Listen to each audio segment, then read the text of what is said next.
네, 안녕하십니까. 김능구, 김우석의 정치화 알려주마. 오늘은 우리 김우석 소장이 이 동부인에서 휴가를 갔다 오신다고 그럽니다. 그래서 이 여론조사 업계의 전문가, 우리 홍영식 소장님을 모셔가지고 최근에 나타난 이 뭔가 기존의 흐름과 다른 여론조사에 대해서 한번 분석과 거기에 대한 어떤 이 이후 예측을 해보도록 하겠습니다. 반갑습니다. 예. 예.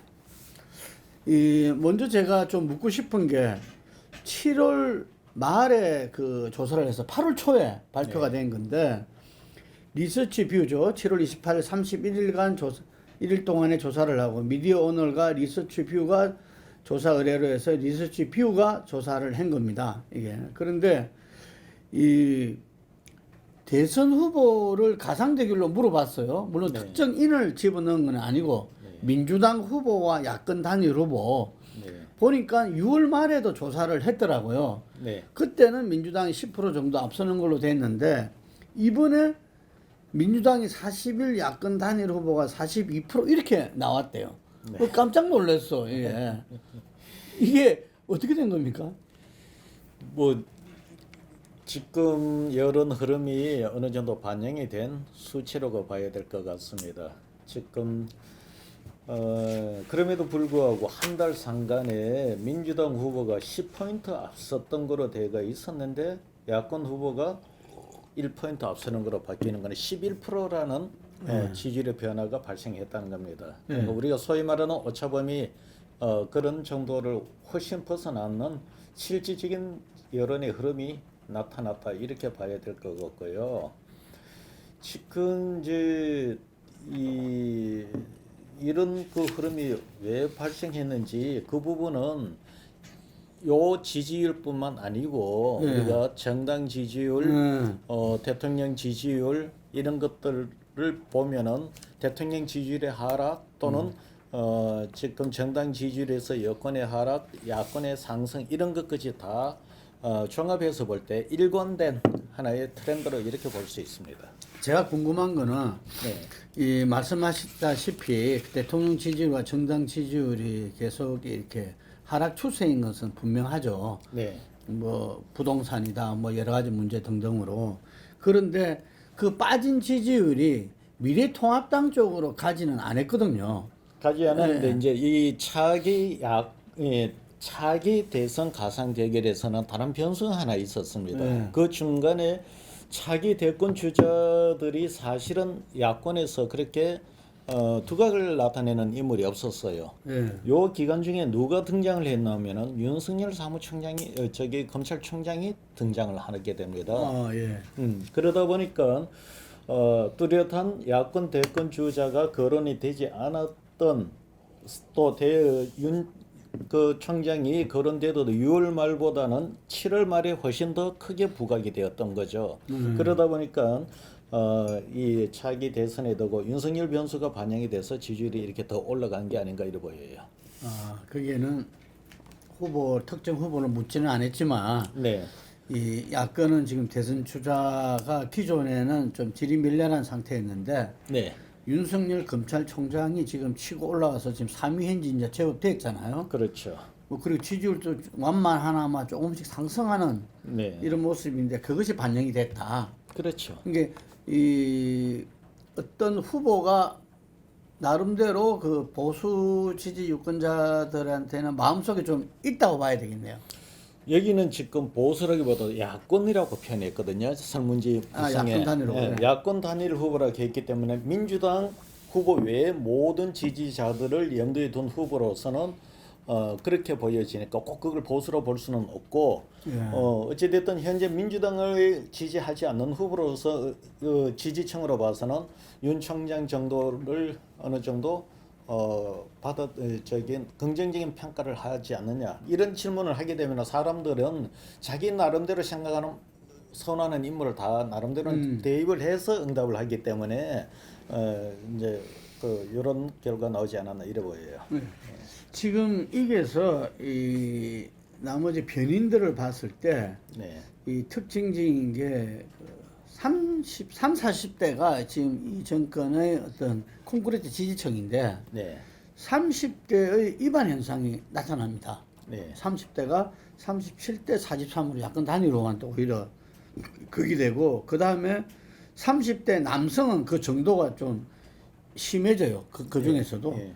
이 31대 52가 되고, 예. 근데 30대 여성은 아직까지 44대 34가 되는 거거든요. 예. 그러니까 옛날에 우리가 이대남이란 말을 했잖아요. 이게. 그런데 20대 남성이 예. 예를 들면은 현 민주당 정권에 우호적이지 않다 이랬는데, 지금 30대 남성도 비슷하게 지금 수치가 20%나 가량 차이가 나타나잖아요. 네. 이거는 뭐 부동산으로 봐야 됩니까? 뭐로 봐야 되죠?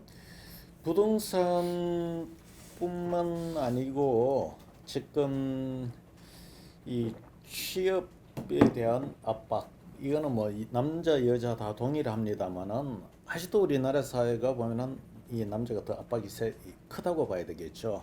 그리고 젠더 문제도 있고 해서 지금 보면은 큰 흐름에서는 보면은 20대 30대의 남녀 간의 지지율 변화가 지지율에 큰 그 차이가 있습니다. 어쨌든 큰 틀로 봐갖고는 현 정부의 지지층의 핵심 지지층은 20대 30대 40대 여자와 40대층 이런 식으로 구성이 되어 있는데, 그 중에서도 남녀별로 나눠 보면은 이렇게 차이가 난다는 거죠. 30대 전체로 봐갖고는 지금 이번에 7월 말에 보면은 37대 43으로 야권 단위로 뭐가 6% 앞서잖아요. 근데 남자층에 오면은 이제 이야기가 30%로 벌어지는 거예요. 뭐가 하면은 집중적으로 지금 지지율 그 여권으로부터 이반이 나타나는 것이 이 남자. 예,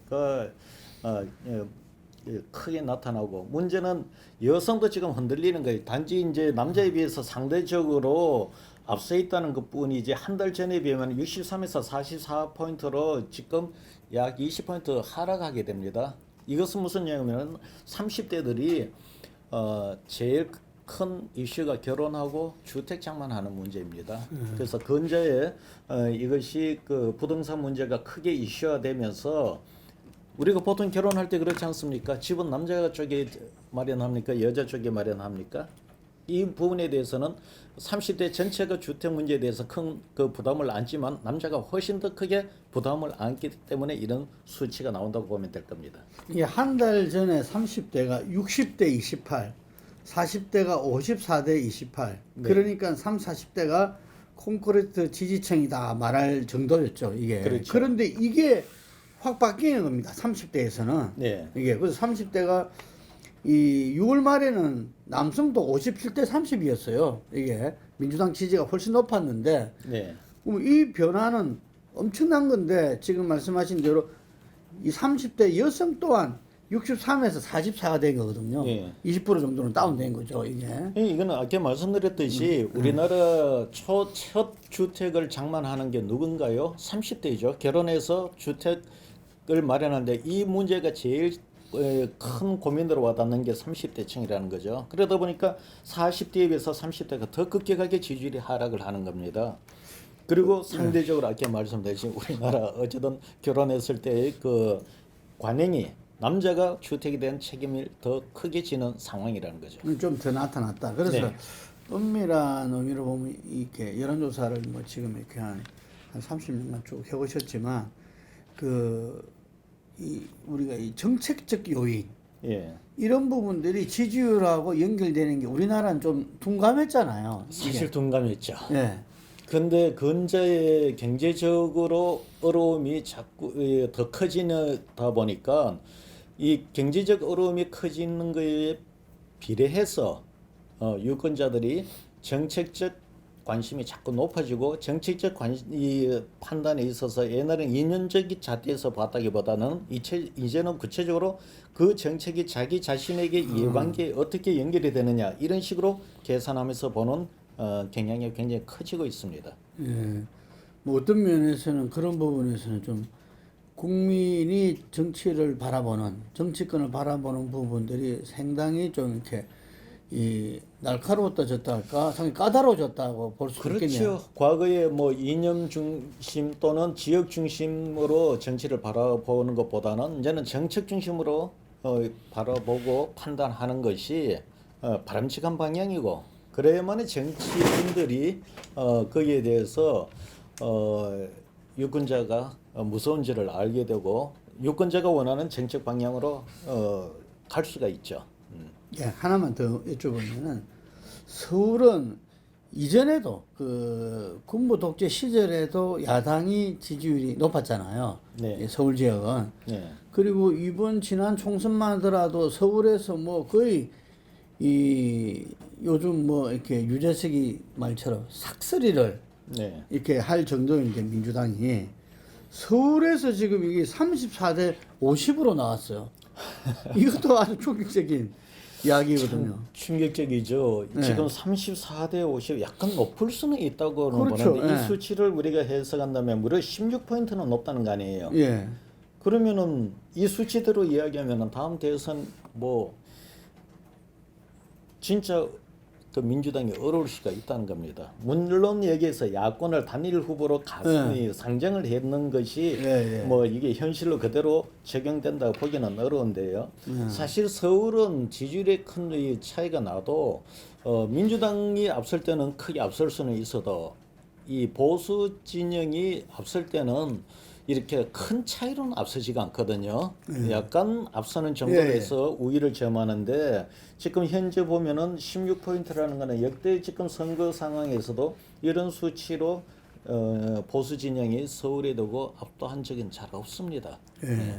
그래서 하여간에 지금 이 여론조사가 본인들 그 조사에서도 한 달 만에 네. 엄청난 변화를 가져왔고 이 그런 점에서 이 좀 갸우뚱거리면서도 한편으로는 당혹해하고 제가 만나본 그 민주당 이렇게 그 인사들도 이 실제로는 여론조사에 일희일비하지 않는다 하면서도 이 조사에 대해서 굉장히 좀 이렇게 이 위기감을 갖는 걸 느낄 수 있었습니다. 실제 우리가 이 유사한 조사에 이렇게 민주당 야권 단일 후보가 아닌 민주당 후보를 여야 후보 인물을 다 넣어서 조사를 하면은 여과는 좀 다르게 나오죠. 그러나 그것조차도 근저에는 좀 변화가 있는데요. 실제 이제 우리가 여론조사를 해보면은 야권 단일 후보 이렇게 넣으면은 약간의 지지율의 어떤 그 좀 더 과대 평가가 되는 그런 부분이 있습니다. 예. 그다음 그 조사가 이 8월 1주차 조사를 해서 네. 일제히 그 지난 금요일 그리고 어제 월요일 발표됐는데 하나는 갤럽입니다. 갤럽이 8월 1주차 조사를 했죠. 8월 4일에서 6일까지 자체 조사입니다. 이 앞부분 같이 자세한 거는 중앙선거 여론조사 심의위원회 홈페이지를 참조하시면 됩니다. 근데 여기서 대통령 직무 수행 평가 우리 소장님께서 늘 이야기한 대로 그 45%에서 50%의 박스권이 네. 쭉 이렇게 유지되고 더 올라가기도 하고 지난번에 그 조국 사태 때 네. 이게 40% 초반대로 해가지고 41%가 한번 무너진 적도 있고 그랬어요. 예, 뭐 39점 몇 프로 예. 이렇게 나온 적도 예. 있지요. 근데 그 이후로는 뭐 이 총선 이후로는 70%까지 올라갔었지 않습니까? 그 한 조사가 있었죠. 근데 그거는 조금 이제 예외지를 치더라도 60%대까지는 그러니까 6, 70% 이렇게 나왔었는데 이 7월 말부터 해서 어쨌든 부정적인 대통령 국정 수행이나 부정적인 어떤 게 이게 높아지는 이게 네. 상대적으로 이게 그게 오고 있습니다. 그래서 이 부분에서는 이 어떻게 보시는지 모르겠어요. 대통령 수행 평가가 지금 집권 4년 차로 보면은 44%가 낮은 거는 아니지 않습니까? 역대 대통령 지지율로 놓고 본다면은 40%대가 낮지는 않습니다. 네. 오히려 아마 제가 보건대 현 시점에도 40%대를 유지하면은 제일 높은 축에 속하는 거죠. 예. 그런데 이제 제가 몇 차례 말씀드리지만은 문재인 대통령은 역대 다른 대통령하고 맞비교하는 것은 좀 아니다. 문재인 지지율을. 대통령의 이제 우리가 지지율을 이야기할 때 국정을 안정적으로 지지할 수 있는 지지율 수치가 어느 정도냐를 우리가 이야기를 하는데 어찌됐든 문재인 대통령이 전 정권을 탄핵하고 올라선 이 정부다 말입니다. 그러다 보니까 뭐 절대적인 수치는 44%로 낮지 않다고 표현을 하지만 안정적인 국정 운영을 위해서는 전 정부보다도 내가 볼 때는 최소 10포인트 이상은 더 높게 유지를 해야만이 안정적으로 국정을 유지할 수 있다고 보는 거예요. 왜냐하면은 어찌됐든 그런 불행한 과정이 있다 보니까 반대 진영의 어떤 그 반발이 클 수밖에 없습니다. 그래서 제가 문재인 대통령의 지지율은 40% 이하를 내려가면 안 된다라고 자꾸 이야기하는 이유가 40% 이하가 내려가게 되면은 역대 정권으로 보면은 30% 이하로 떨어지는 것만큼 국정 운영에서 애로사항이 있을 수가 있다고 보는 겁니다. 그래서 지금 현재 45에서 50 사이를 박스권으로 움직이는 거는 괜찮은데 45% 이하로 떨어지기 시작하면은 저는 위험 신호가 나타난다 이렇게 말씀드리는 겁니다. 지난 대선으로 보자면은 그 41% 문재인 대통령이 네. 그리고 심상정 정의당 대표가 받은 게 한 6%대잖아요. 네. 그러니까 요게 금방 말씀하신 45%에서 50%대 그 사이죠. 사이에 그거 들어가 네. 있다 보니까 이 어쨌든 간에 그 범여권의 네. 그 핵심 지지층들이 지지 네. 세력이 그 정도 지지율을 될 때는 그런데 그보다 더 줄어들 뿐더러 또 하나 더 고려를 해야 되는 게 현재 지금 대통령 선거 끝나고 3년이 지났어요. 3년이 지나면서 고령자가 지금 3년 동안 사망한 인원이 내가 볼 때는 100만이 넘을 거예요. 거기다가 지금 한 60만 명 정도 되는 새로운 그 유권자들이 지금 또 18세로 또 1년 내려갔으니까 한 4년을 감안하면은 200 몇십만 명 정도가 들어왔습니다. 그럼 한 유권자의 약 한 10, 우리가 여론조사 대상의 10% 정도가 민주당이 더 우호적일 수밖에 없는 유권자층으로 바뀌었단 말입니다. 그게 실제 여론에 반영되면은 제가 볼 때는 5%까지는 모르겠습니다만 한 그 가까이 정도 더 그걸 감안을 해야 되는 거예요. 그래서 그걸 감안하면 실제 41% 심상정 득표를 하면 50% 훌쩍 넘어가야 돼요.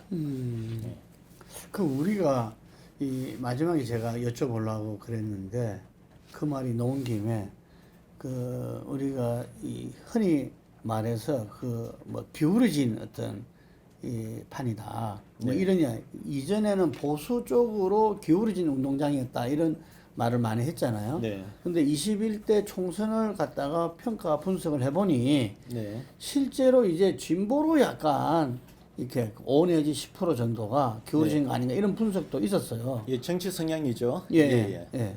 실제 탄핵 국면을 거치면서 보수층들이 많이 줄어든 건 사실입니다. 그리고 지난 총선 때까지도 그랬고요. 그러나 지난 총선 때까지는 그랬는데 총선 때 보면 약간 어떤 조짐이 보였냐면 보수층들이 이 적극적으로 자기가 보수라는 것을 답변하기 시작합니다. 그러니까 줄기는 줄어서도 다시 보수층들이 자기가 보수의 정체성을 명확히 하면서 여론에 임하는 그런 추세가 나오다 보니까 기울기는 기울었는데 탄핵 때보다는 보수층이 다시 약간씩 올라오면서 균형을 맞춰가는 쪽으로 이 복원이 되는 그런 과정이 있습니다. 정당 지지율도 한번 보면요. 그 갤럽 조사에서 통합당이 그 25%, 민주당 37%인데 네. 이 25% 지지율도 아마 최근에 가장 높은 지지도인 것 같아요. 제가 보니까 지금 미래통합당이라는 그 당명을 짓고는 이후에는 지금 25%가 제일 높습니다. 갤럽 조사 치고는. 예, 제일 높게 나왔습니다. 실제 이제 뭐 약간의 논란이 있는데 이 총선 전에 그 당시 이 그 공천 그 저기 뭐야 그 당시 미래통합당 이전에 자유한국당이었죠.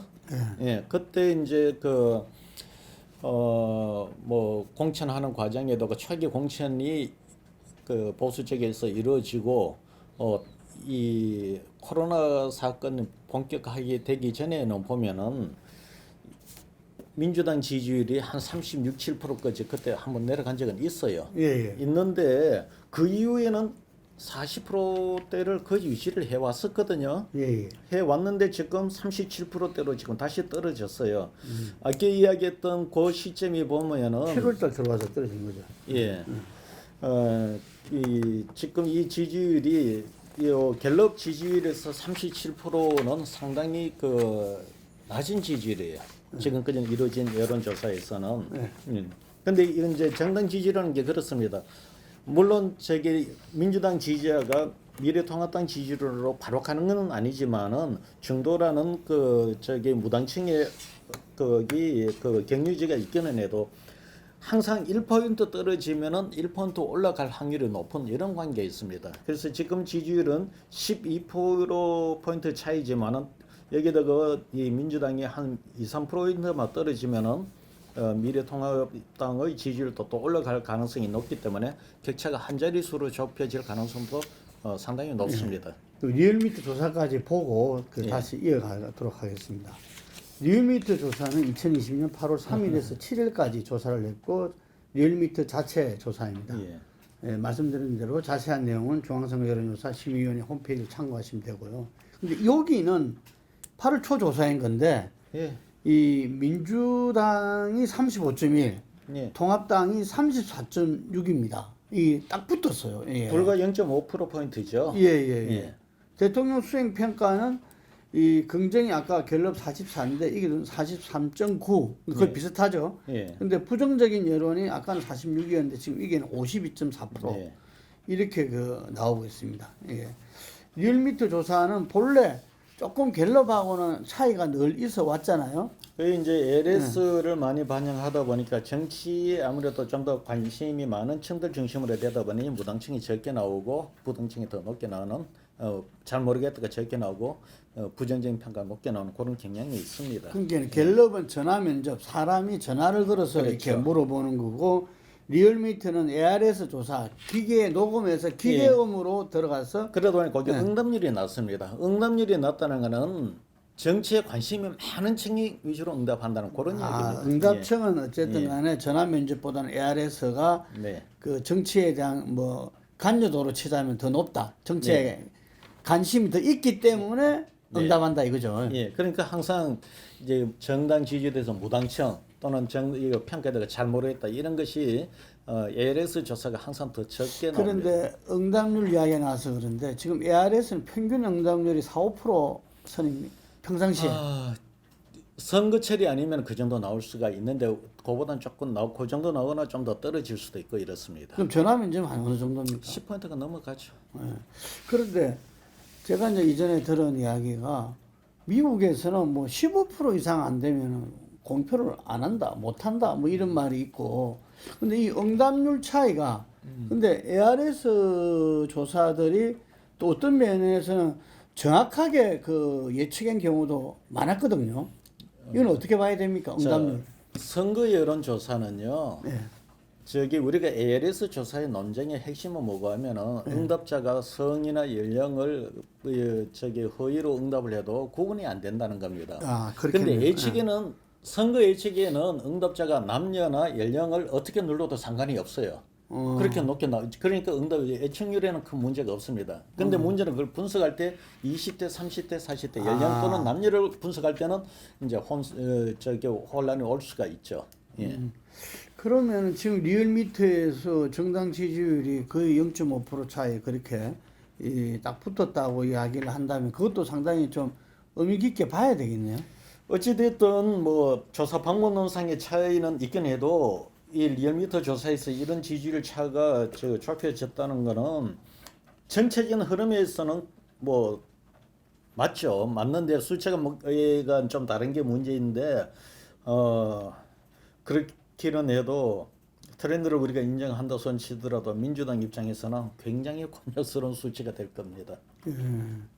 이게 보면은 그 서울 권역에서는 47대 51.4로 통합당이 앞서는 걸로 나. 서울에서 이 통합당이 이렇게 지지율이 앞선 거는 참 보기 드문. 그거는 그렇죠. 그렇죠. 내가 그러니까 뭐 아까 야권 단일 후보 물어보는 거또 똑같은 틀리잖아. 그거잖아요. 근데 트렌드는 동일하잖아요. 예. 근데 지금 이거는 이런 게 내가 볼 때는 이거는 뭐 통합당이 잘했다기보다도 지금 민주당이 서울 시민 표를 잃는 것을 그런 어떤 그 정치 또는 정책을 계속 이어서 내놓고 있지 않습니까? 예를 들어서 부동산 정책 같은 경우도 보면은 서울 시민들한테 집 가진 자나 집 가지지 못한 집을 앞으로 사야 될 모든 사람들한테 굉장히 경제적으로나 여러 가지 문제되고 어쨌건 좋은 평가를 못 받고 있고 그 해결하는 과정에도 그 수도권 이전 이야기를 해버렸단 말입니다. 수도 이전이라는 거는요. 그렇게 서울 시민으로 봐갖고는 간단한 문제가 아니에요. 왜냐하면 서울특별시에서는 자기가 우리 대한민국 수도의 시민이라고 생각하는데 그는 심리적 박탈까지 해버리는 거다 말입니다. 그러니까 민주당의 지지율이 근저에 떨어질 수 있는 그 이유가 참 많이 있습니다. 제가 그 민주당 그 핵심 인사들 인터뷰라든지 이야기를 들어보면은 여론조사에 일비하지는 않지만 국민의 민심은 엄중하게 이렇게 받아들이고 있다. 그러면서 하는 이야기가 금방 말씀하신 부동산 문제, 네. 부동산 문제의 어떤 지지율이라든지 이 정권 혹은 당의 어떤 그게 개념하지 해서는 안 된다. 우리가 우리 사회가 어떻게 나가야만이 일반 국민 모두에게 많은 사람들한테 그걸 혜택을 줄 수 있고 이게 이 행복한 국민이 될 수 있는가 그 관점에서 바라보면서 투기 수요 억제와 공급 확대라는 이 정책 방향은 지켜져야 된다. 예. 아주 뭐 그 의지는 굉장히 더 높더라고요 이게. 그런데 이 부동산 문제도 좀 구분해야 될 것 같아요. 이게 실제 정책에 대한 어떤 여러 가지 찬반 논쟁도 있고 한데 그거하고 또 우리가 항상 보면은 정치 행태적인 측면을 말하잖아요. 예. 이 부동산 정책을 입법화 시키고 또 부동산 정책을 책임 있는 분들이 오히려 지금 이제 투기 수요 억제라는 다주택자에 대한 규제를 강화하는데 다주택자가 많았다는 뭐 이런 이야기들이 오히려 국민들한테는 더 반감을 가지지 않았나 이런 생각도 들고요. 그래서 이걸 좀 구분해서 봐야 될 것 같아요. 예. 예, 정책과 실제 정책의 어떤 내용에 대한 평가와 그 과정에서 벌어졌던 어떤 정치 행태적 측면. 사실 정책이 성공을 했으면은 그 뭐 행태 문제가 크게 네. 덜 부각이 되는데 이 정책을 통해서 부동산 시장을 잡지를 못하다 보니까 그 행태가 더 크게 부각이 되어버리는 거지 않습니까? 그래서 그 두 개는 구분을 해야 되는데 그럴수록 이제 정책을 추진할 때는 그런 그 행태적인 측면도 고려하고 해야 되는데 항상 이 정치인들은 정책을 추진할 때 보면은 당위적이거나 원론적인 부분을 너무 강하게 밀어붙여 갖고 나중에 후폭풍을 스스로 자초하는 그런 경향이 많이 있습니다. 그러다 보니 뭐 지금 이건데 예를 들어 지금 부동산 정책도 그렇다 말입니다. 그런 형태적인 측면도 있지만은 예를 들어서 현 정부의 정책이 공공임대를 늘리고 어떤 공공성을 강화하는 방향으로 간다고 한다면은 아마 지금 그 부분은 현 정부가 설명하지 않더라도 유권자들, 국민들은 현 정부가 그래 할 거라고 예상을 하고 있었습니다. 그런데 실제 정책 추진하는 과정에서 보면은 17년도인가요? 김현미 장관이 아파트를 임대 사업을 양상화시키면서 아파트를 갖고도 저기 사업자 등록만 하면은 특혜를 혜택을 주겠다는 식으로 그런 식으로 가버렸단 말입니다. 그때는 뭐 그때 부동산 대책 상황에도 뭐 그렇게 해야 될 필요가 일시적으로 있었을지 몰라도 시장에 주는 시그널이나 일반 국민들한테 주는 그 이미지나 어떤 그런 생각에는 완전히 이거는 뭐가면은 현 정부가 주택의 공공성을 포기하는 그런 그 정책이었단 말입니다. 그러니까 아무리 지금 와서 뭐 현 정부가 공공성을 강화시키고 그 부동산 그 수요를 억제를 시킨다, 가수요를 억제시킨다고 이야기를 하더라도 이미 시장에서 신뢰성을 잃어버렸죠. 저희들이 지금 내일 발표 나옵니다만 현 시장 이번에 사실 이 3법 아주 강력한 그 법이 통과가 되었지 않습니까? 그렇게 했음에도 불구하고 부동산에 오를 거로 보느냐 내릴 거로 보느냐 보니까 거의 뭐 3대 6 정도 비율, 30대 60 정도 비율로 오를 거로 전망을 하고 있고 현 시점에서 현 정부의 부동산 정책에 신뢰하느냐 역시 그 정도 비율로 신뢰보다는 불신이 높게 나온단 말입니다. 그러다 보니 지금 이 부분에서 뭐 현재 부동산 정책이 지지율 하락 요인이도 있지만은 앞으로도 이거는 지속 가능한 지속적으로 하락 요인으로 작용할 가능성이 굉장히 큰 상황이 되어 있습니다.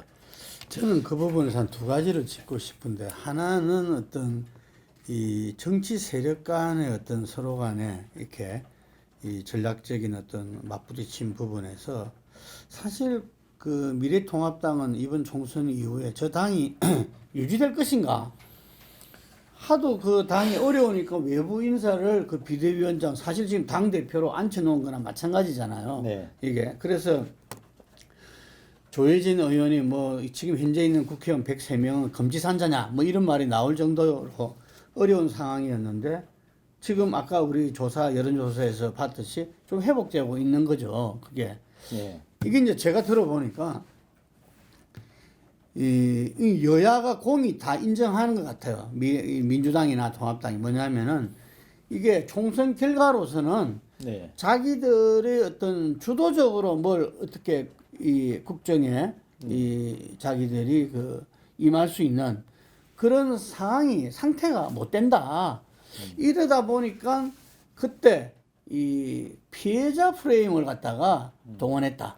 그래서 국회 개원 협상에서도 법사위 아니면은 다 안 받는다고 했지만 실제로 민주당이 법사위를 갖다가 이 야당에 주는 것을 이 못할 거라는 것을 갖다가 이 예측하고 왜냐하면은 법사위원장 주몽에는 지금 현재 지난 국회 때 보더라도 이 야당 법사위원장이 틀어지고 있으면은 법안 통과가 실질적으로 힘들잖아요. 그래서 민주당이 그 법사위원장을 받을 수밖에 우리한테 양보할 수 없다라는 것을 알고 법사위원장 못 받으면 전부 다 가져라 하는 부분들이 실제로는 이 전략적인 차원 아니었는가 이게 그러면서 자기들이 이 민주당을 의회 독재다 뭐 이런 식으로 할 수 있는 빌미를 제공했고 지금 부동산에서도 이 모든 부동산에 지금 정책적인 여러 가지 시행착오는 있을 수 있는데 그 시행착오 한편으로는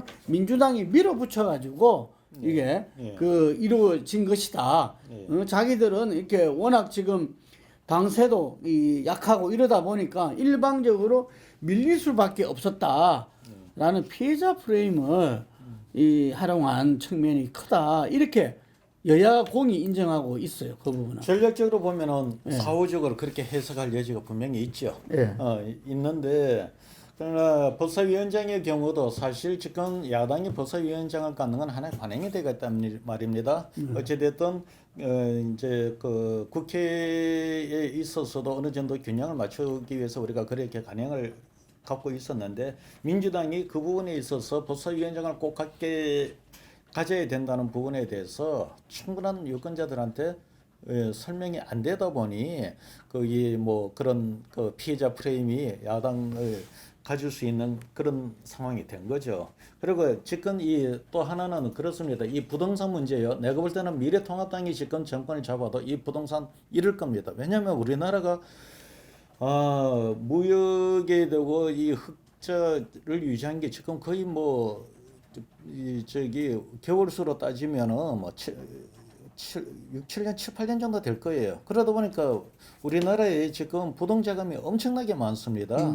코로나 전국에 되고 지금 주식에 투자할 수 있는 지금 주식도 지금 그렇게 기업 쪽에 투자가 지금 잘 안 이루어지다 보니 이 어마어마한 부동자금이 부동산으로 할 수밖에 없는 이런 구조예요. 유동 자금이 엄청나죠. 지금 사실 미래통합당이 정권 잡아도 이 부동산이 과거에 이명박 박근혜 정부 때는 저기 부동산 인상폭이 현 정부보다 낮았다고 하지만은 현 정부 이 시점에서 보수가 잡았을 때 과연 박근혜 이명박 정부 때의 부동산 인상률을 유지할 수 있을지에 대해서는 장담하기가 어렵습니다. 그건 이제 어째 말하면 정책이라든지 정권의 어떤 그 입장보다도 오히려 지금 이 코로나라든지 그리고 금방 이야기한 그런 그 수출의 어떤 이 수익이 이렇게 더 많음으로 해서 우리나라의 시중에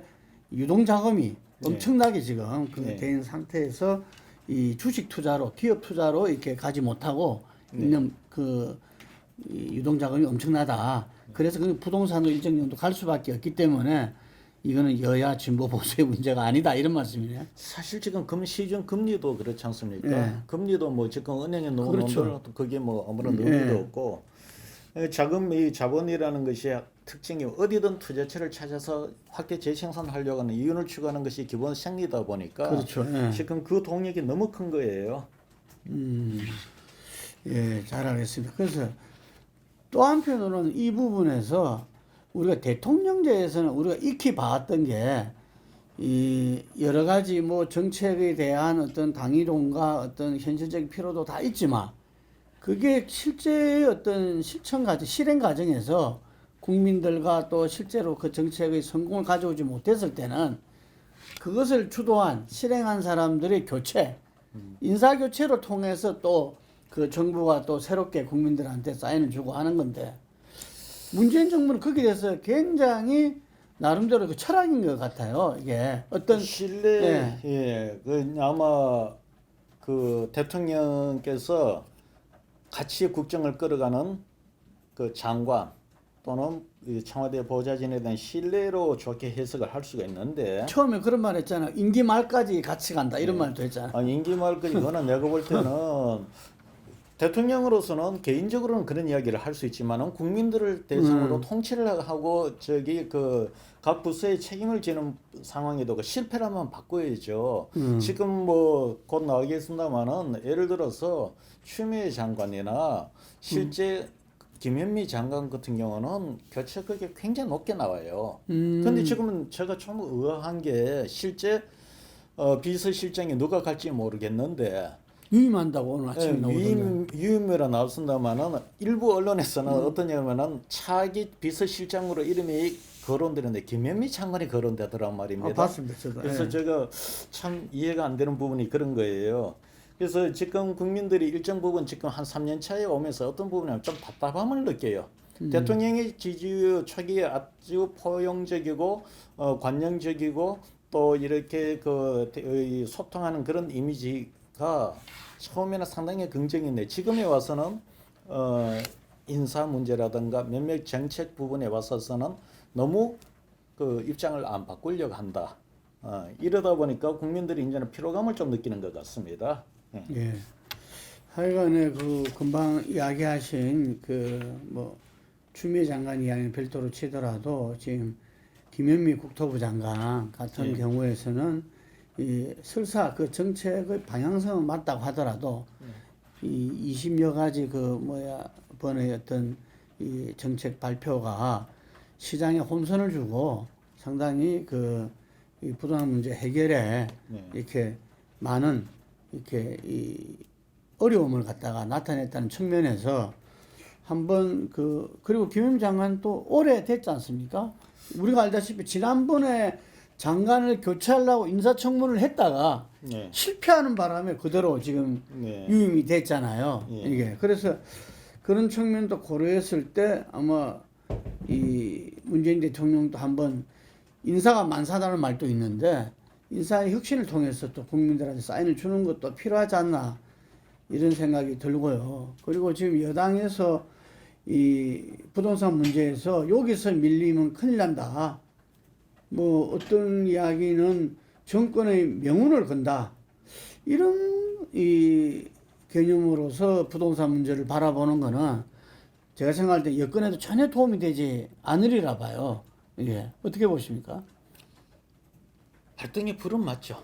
네. 발등에 불은 맞는데 이제 그것을 그런 식으로 어떻게 보면은 강박감을 받으면서 하다 보니 이 부동산 정책, 부동산 문제 해결의 연장선상으로 수도 이전 이야기가 논쟁이 벌어지니까 오히려 더 큰 문제가 지금 발생해버리는 꼴이 돼버렸죠. 제가 볼 때는 아마 수도권 이전 문제는 가면 갈수록 찬성보다는 반대가 더 떨어질 가능성이 커집니다.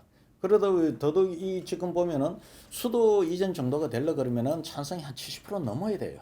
근데 지금 찬성이 더 높냐 반대가 더 높냐 이 논쟁을 할 의제가 아니에요. 근데 지금은 뭐 그 찬반이 비슷한 수준인데 만약에 이것이 반대가 더 높아진다면은 부동산 잡으려고 수도 이전 논쟁을 이야기를 꺼내놨다가 그것도 그 자체가 더 큰 또 논란이 휩싸여버리고 이런 식으로 가버린다는 거죠. 그래서 지금 이야기하셨듯이 부동산 문제를 올리는 거는 좋은데 그것을 제대로 된 방향에서 풀어가는 것이 중요하다는 겁니다.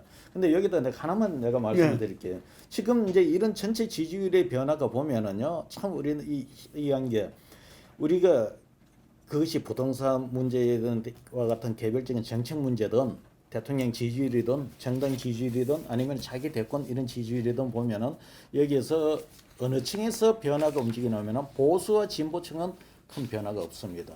보수와 진보층은 변화인데 중도층이 되고 이 변화가 뚜렷하게 나타난다는 거죠. 자, 예를 들어 그걸 우리가 정당 지지율에 딱 가서 보면 어떻게 되냐면은 한 달 전에 이 비교를 해보면은 갤럽 조사의 경우는 중도층이 되고 민주당이 42%였어 지지율이. 반면 미래통합이 15%였어요. 격차가 무려 27포인트가 차이가 났습니다.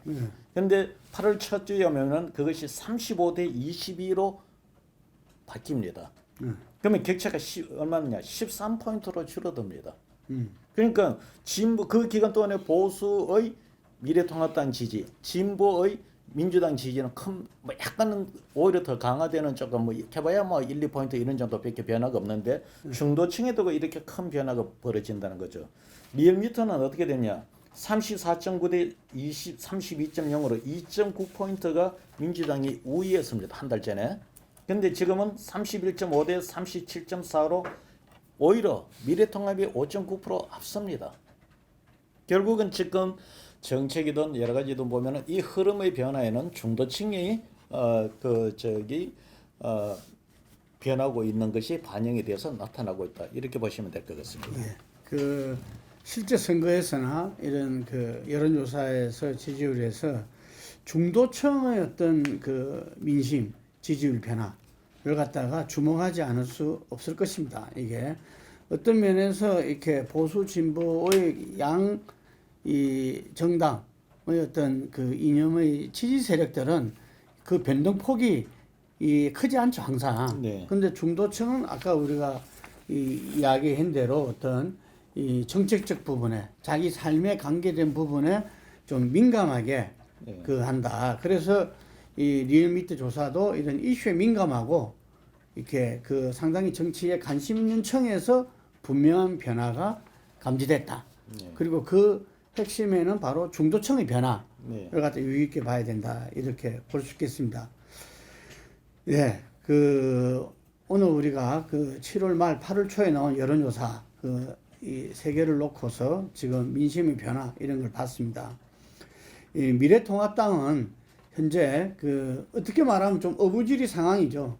이 상에서 지지율이 이 총선 이후에 최대로 올라가고 아까 말한 이렇게 이 대선에도 야권 단일 후보의 지지도가 팽팽한 이렇게 결과가 나오면서 상당히 좀 이렇게 내부적 분위기가 이렇게 좋아지는 것 같은데 이럴 때수록 더욱더 새로운 이미지 창출을 해내자 이런 어떤 분위기 결의도 있는 것 같고요. 그래서 재난 지역 확대와 지원금 상황 추진, 세비 30% 기부, 당면 개정 연기 등 나름대로 정책 정당 이미지를 확산시키기 위해서 반대를 위한 반대, 그리고 이 장애 투쟁, 일변도의 어떤 투쟁 야당에서 뭔가 정책 야당, 대안 야당의 모습을 가지려고 노력하는 것 같습니다. 이에 변해서 여권은 지금 새로운 반전의 계기를 지금 29일 날 전당대회죠.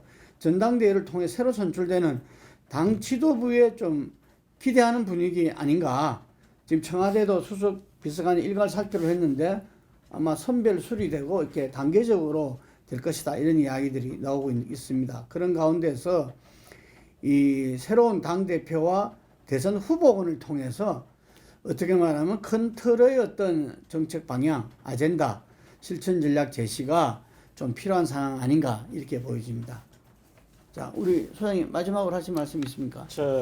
숫자를 읽을 때 예. 양 정당은 조금 신중해야 될 필요가 있다. 분명히 민주당과 미래통합당의 지지율의 변화는 트렌드상으로는 맞습니다. 예. 그런데 갤럽 조사에 의하면은 아직도 지지도 격차가 12포인트입니다. 예. 반면 리얼미터 조사에는 0.5포인트입니다. 예. 민주당이 지금 어느 조사가 더 정확한지는 모르겠지만 만에 하나 미래통합당이 일방적으로 0.5포인트 격차의 리얼미터 조사에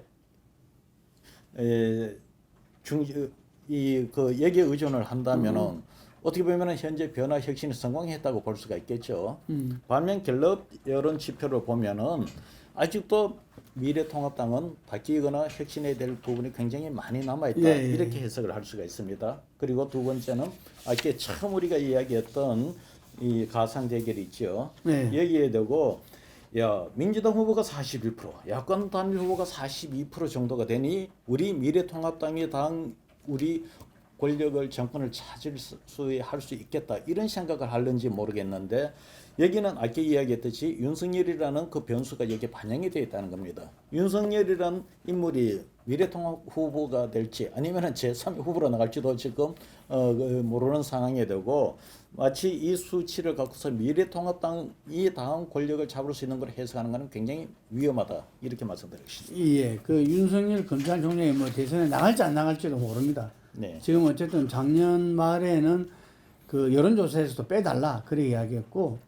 그래서 지금 올해는 왜 빼달라 소리를 안 하느냐 뭐 이런 문제 제기도 있는데, 어쨌든 제가 아는 정보로는 굉장히 심사숙고하고 있다 이런 정도 이야기는 듣고 있습니다. 윤 총장의 이야기는 다음에 하기로 하고요. 오늘 우리가 7월 말 8월 초에 있는 이렇게 전국 조사를 가지고서 대통령 지지율의 어떤 하락과 여러 가지 그 세대별 그리고 연령별 이 부분들에 대해서 우리가 짚어봤습니다. 네, 오늘 여기까지 하겠습니다. 감사합니다.